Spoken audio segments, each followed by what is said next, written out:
dans le prochain épisode de Demain nous appartient. Tandis que Jaya développe d'étranges symptômes, Manon est engagée au Spoon. Dans le même temps, un mystérieux inconnu débarque à 7. Attention, les paragraphes qui suivent contiennent des spoilers sur l'épisode de Demain nous appartient diffusé demain soir sur TF1. Si vous ne voulez rien savoir, ne lisez pas ce qui suit. Vendredi 17 septembre dans Demain nous appartient. Jaya développe d'étranges symptômes après avoir découvert le scooter de Clément dans la nature. La police débarque chez les Roussel pour perquisitionner leur domicile et procéder à l'arrestation de Jordan. Cependant, en lisant le mandat, Audrey relève une erreur dans la date, ce qui oblige Martin et Sarah à revenir dans l'après-midi pour éviter un vice de procédure. En attendant, les autorités embarquent l'adolescent au commissariat. Avant de partir, ce dernier chuchote alors à son frère de ne pas laisser la police fouiller. Pendant ce temps, Laetitia s'active au fourneau. Certaine que Jaya souffre d'anémie, elle demande à Irène de lui faire manger le plat qu'elle a concocté.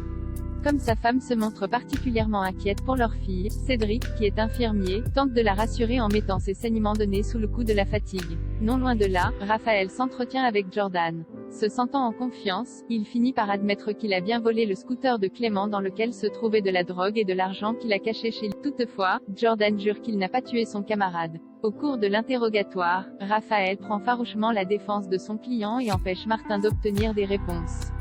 En parallèle, les Roussel fouillent la maison de fond en comble et parviennent à mettre la main sur la drogue ainsi que l'argent. En voyant la police arriver, Audrey s'empresse de dissimuler la marchandise dans son soutien-gorge. Une fois la perquisition terminée, la mère de famille fait promettre à ses enfants de ne rien dire puis file enterrer les sachets dans la nature. De son côté, Jaya ne se sent pas bien et fait un petit malaise.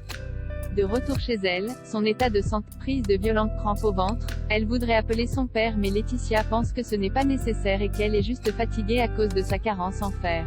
Pour la calmer, Laetitia lui prépare alors une infusion à base de sauge dans laquelle elle verse le contenu d'une gélule. Manon est engagée au Spoon. Louise est à la recherche d'un plongeur pour le Spoon. Malheureusement, toutes les personnes intéressées déclinent finalement le poste en apprenant qu'il faut travailler auprès de Vanessa. Dos au mur, Louise engage donc Manon qui avait déposé son CV quelques jours plus tard. Par la suite, la jeune femme se met au travail avec enthousiasme et motivation.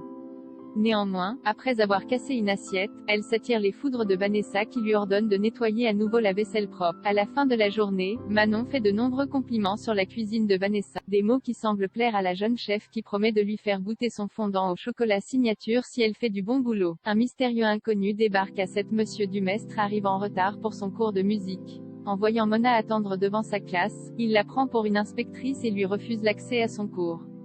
Seulement, quelques minutes après, le professeur quitte précipitamment la salle en lançant que c'était bien trop tôt pour lui de revenir au lycée.